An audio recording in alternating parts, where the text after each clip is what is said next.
Bonjour, bonjour mon crack, bonjour à tout le monde. J'espère que vous allez très bien. Alors, nous avons dit que nous allons parler de l'entrepreneuriat et nous allons parler principalement de comment réussir son entrepreneuriat. Mais surtout, nous voulons en fait donner les fondamentaux sur l'entrepreneuriat. Lorsqu'on parle de l'entreprise maintenant comme corps, aujourd'hui, avec la digitalisation, on a les entreprises virtuelles et on a les entreprises physiques. L'entreprise virtuelle, c'est par exemple comme un commerçant qui, j'ai pris des stylos tout à l'heure, disons vend des stylos, mais n'a pas un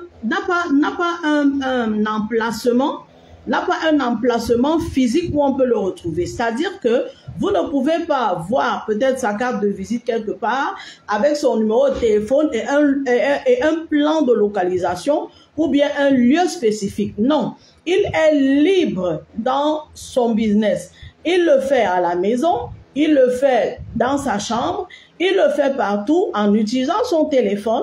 Comme les e-commerçants, hein, justement, ce sont des e-commerçants.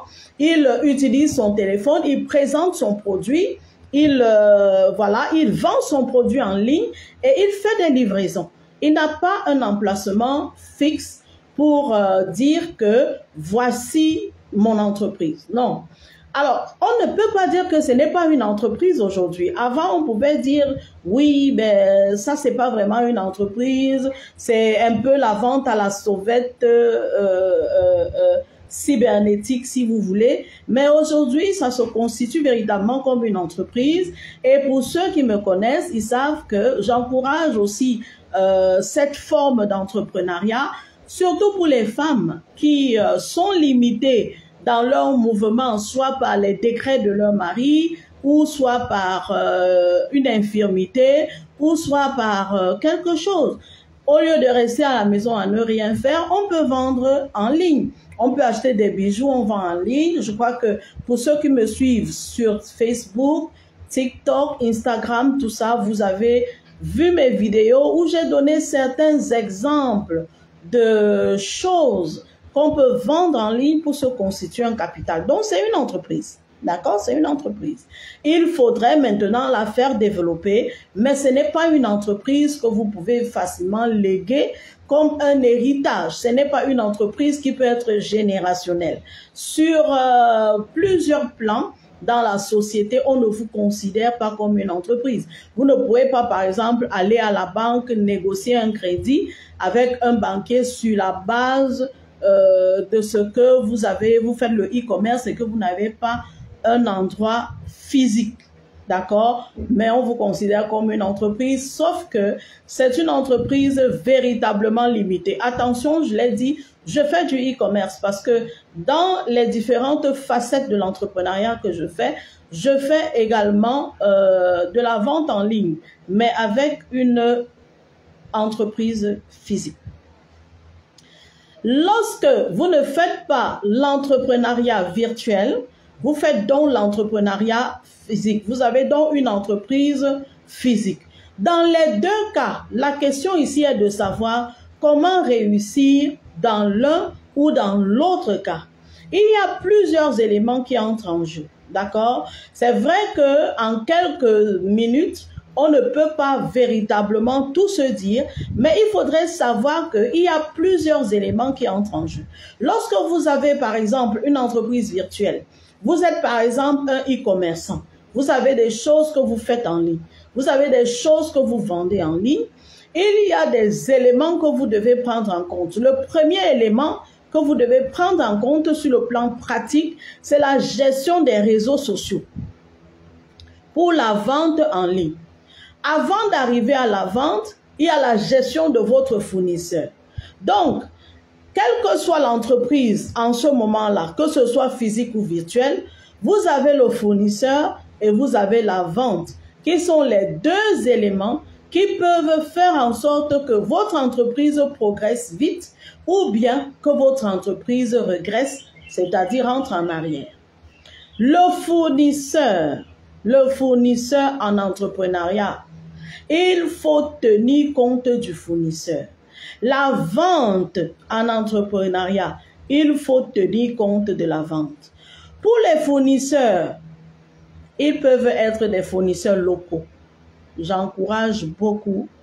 Ceux qui n'ont pas un grand capital, ne vous lancez pas sur les achats en ligne, des achats en Chine, sans avoir un gros capital, sans constituer au moins un capital, je vais dire, de 300 000 ou de 500 000.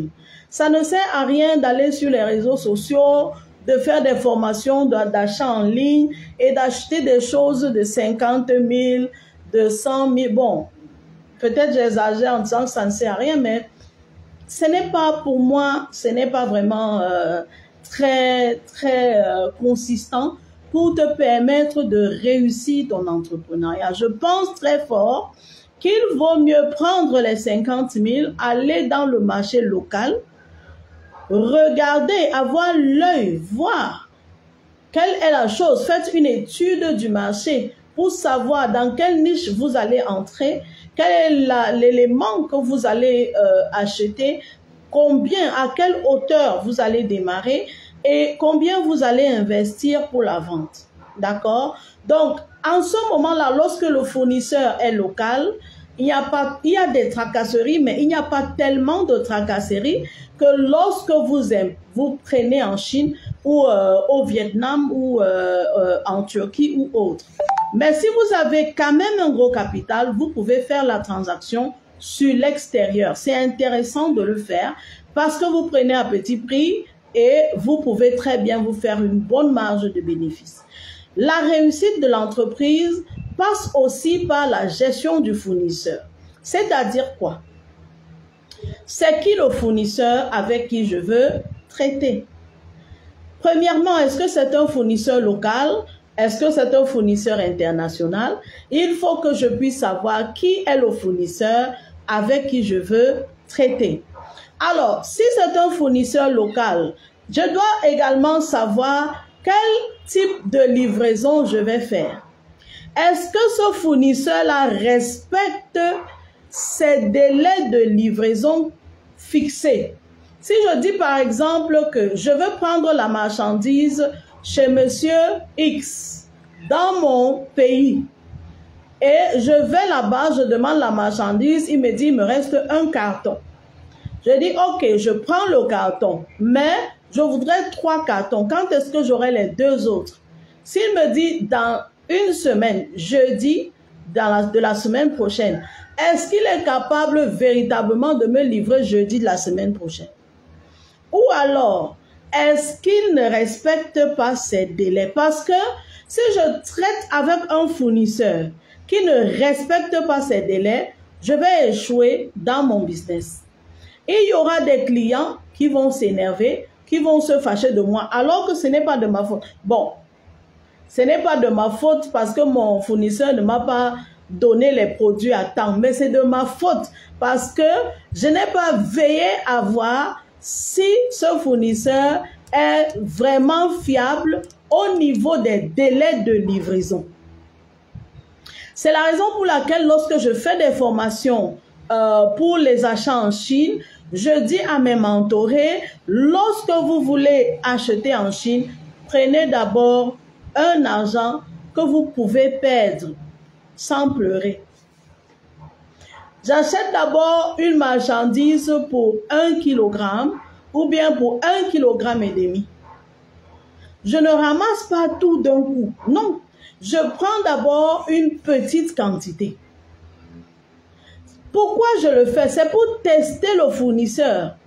Entre autres raisons, c'est pour tester le fournisseur, pour voir si ce fournisseur-ci a la capacité de respecter les délais. Tester aussi pour voir si la marchandise de ce fournisseur passe. Parce que, attention, je peux vouloir vendre des serviettes hygiéniques, par exemple, et je prends la marchandise chez une personne qui me certifie que c'est la bonne, et au final, lorsque je commence à vendre, les clients se plaignent. Donc, je dois savoir si la marchandise de ce monsieur est de bonne qualité et si la marchandise de ce monsieur passe. Bon, ça peut être une dame, d'accord? On prend monsieur par politesse et voilà, pour faire un peu généralité, d'accord? Avis aux puristes. Donc, je contrôle d'abord mon fournisseur. Attention, ce que je veux dire, il ne faut pas avoir un seul fournisseur sur la marchandise. Il faut avoir au moins 2 fournisseurs ou 3 si possible.